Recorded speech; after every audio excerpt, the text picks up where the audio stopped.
Good morning, everybody. I'm Tash, And I'm Damo. and we are so excited to bring you this week's episode of the Bari Chronicles.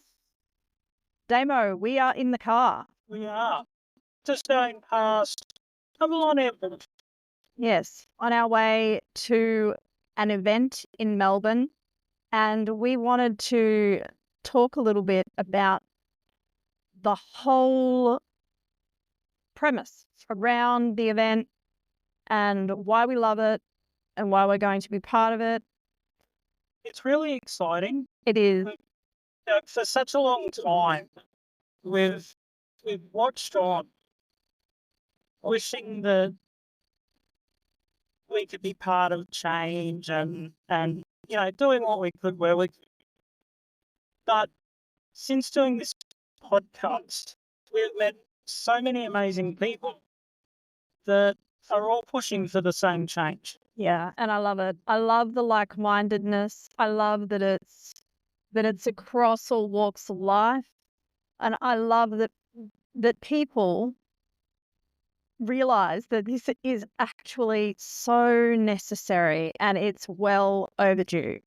So Damo, would you like to tell us a little bit about what we are going to today? Yeah, so it would have been a couple of months ago now. I got an email from a person asking if we would like to share a couple of episodes of our podcast with her that would specifically help with an event that she was organising.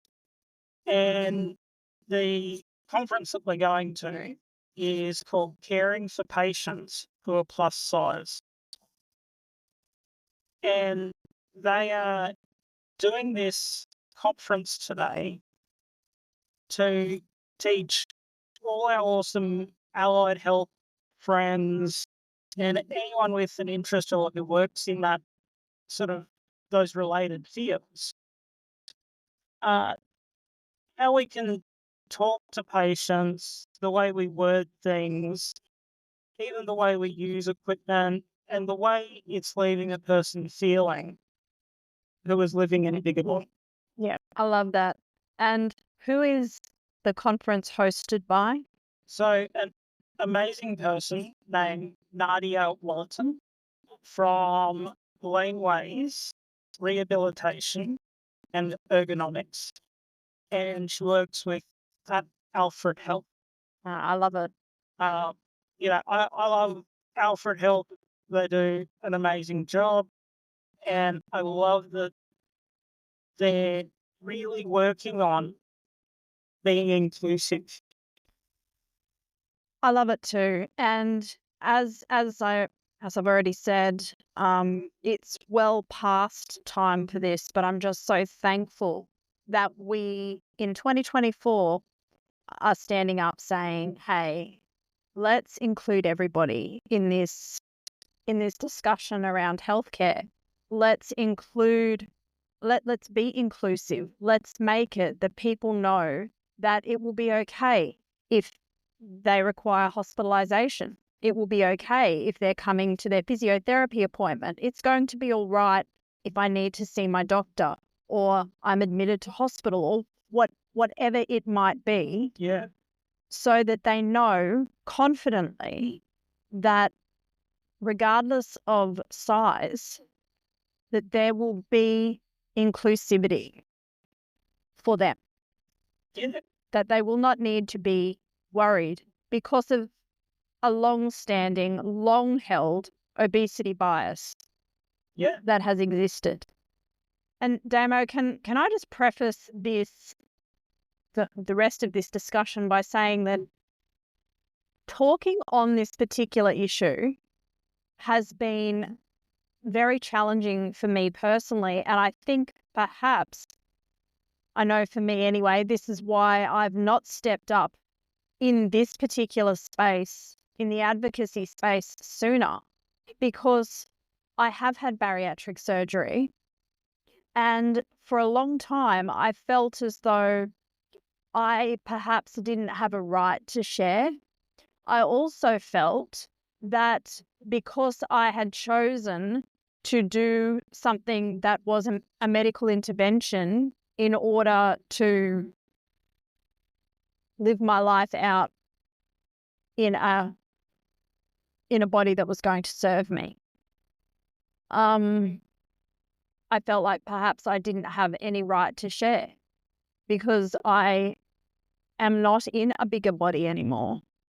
But what I've realized over the last, probably really over the last year, is that no matter how much time passes, what I have experienced for the majority of my childhood and adult life was the story of living in that bigger body. And I have just as much right to advocate for those that are living in bigger bodies as anybody else does. Yeah, definitely.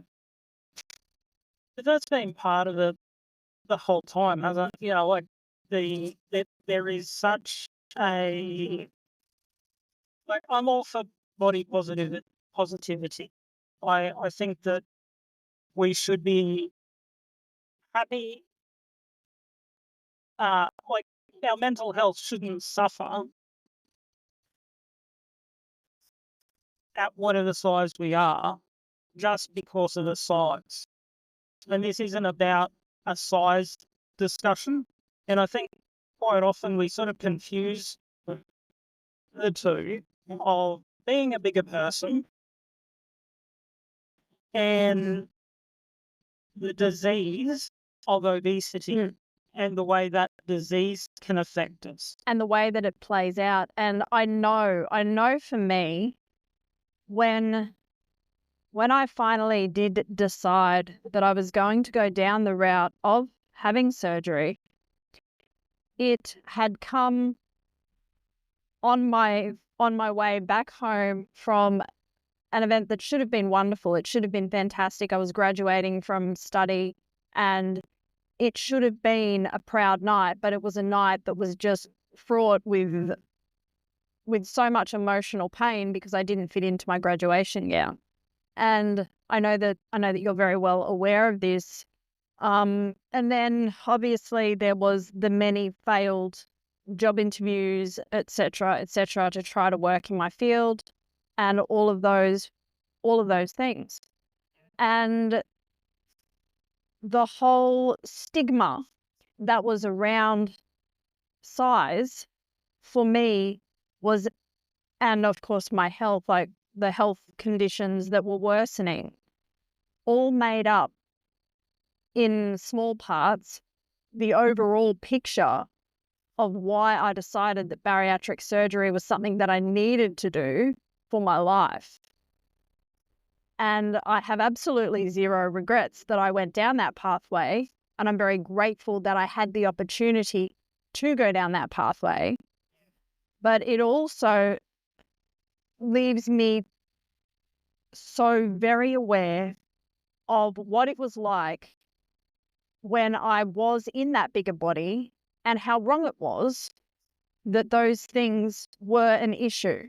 They should not have been an issue. And I should have had the same job opportunities as anybody else. I should have been able to fit into a graduation gown at my graduation. I should have had all of those things, but I didn't have those things because I was in a bigger body. Yeah. And it fucking sucks. Let's just be real and honest. So, as we're going into this event today, I'm just so excited that it's a talk or a day dedicated to inclusivity of people at all sizes. Yeah, definitely. And there needs to be more of it. Yeah, it does. As wonderful as it is, there's not enough. And that's what I'm determined to see change in our country, is this message needs to get out. I was really happy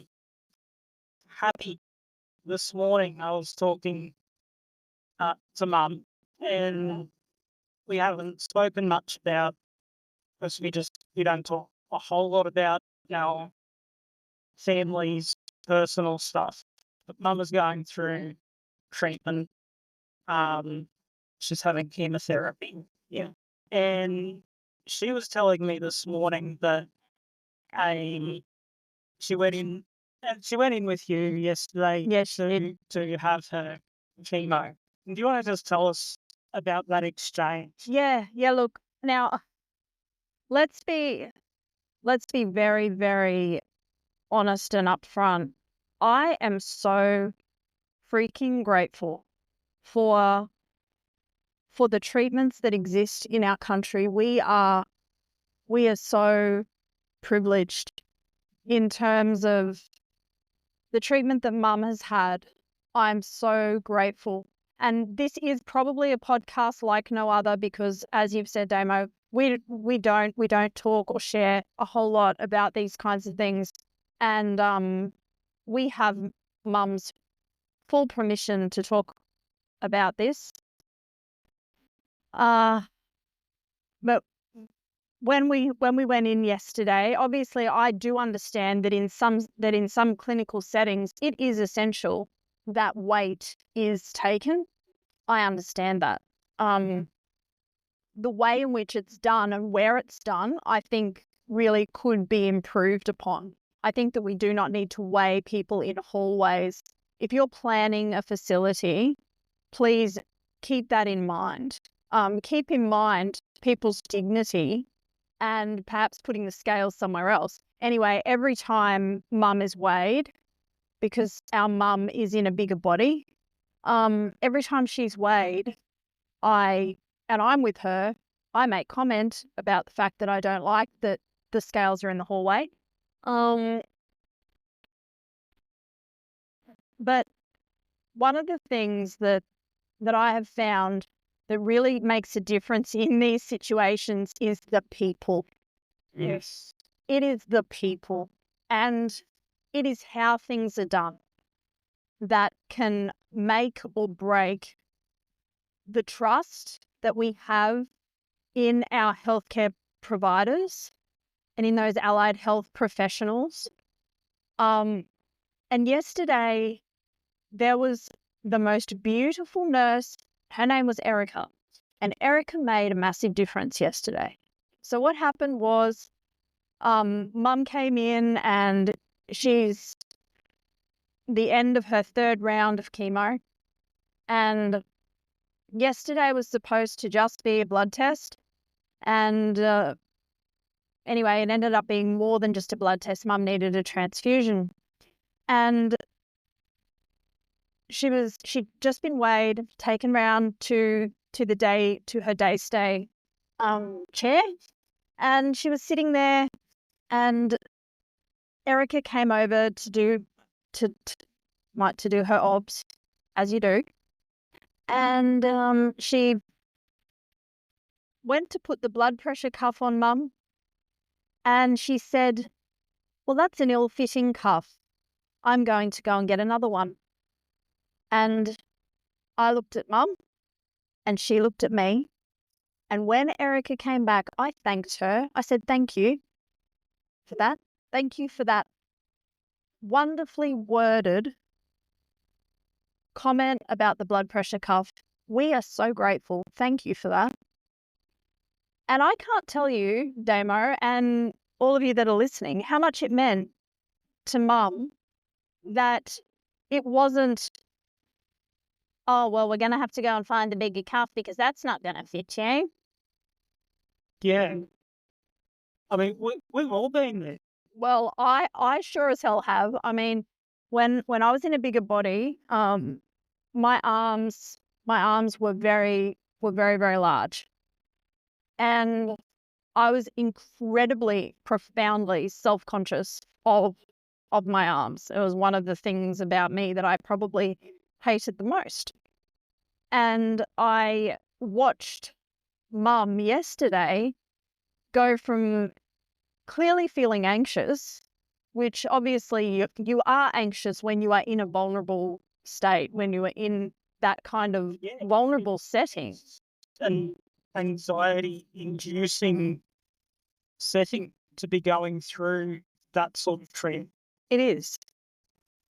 And knowing that somebody was there that was doing everything within their power to make just even the small things not feel like a barrier and not feel like a stigmatizing experience made such a difference. Yeah. And so I think this is something that it makes me sad when I talk to people and they still refer to themselves as, oh, I'm morbidly obese. Oh, I'm so, I like hear that and the F word. I mean, and not far. Like I mean, look, you can call yourself whatever you want, but we've had so much discussion and talk around fat in this country that I'm sick to the back teeth with it. And when it creates a barrier to people asking for help, seeking treatment, when it creates anxiety around getting potentially life-saving healthcare, we have a problem. yeah, yeah, we do. I, I I see so much of that kind of stuff, and it's not that I disagree with a medical diagnosis or, even the word obesity, but we are more than that. Like the person that was sitting on that chair yesterday in the day stay ward, that's my mother. Yeah. She has given birth to 3 children. She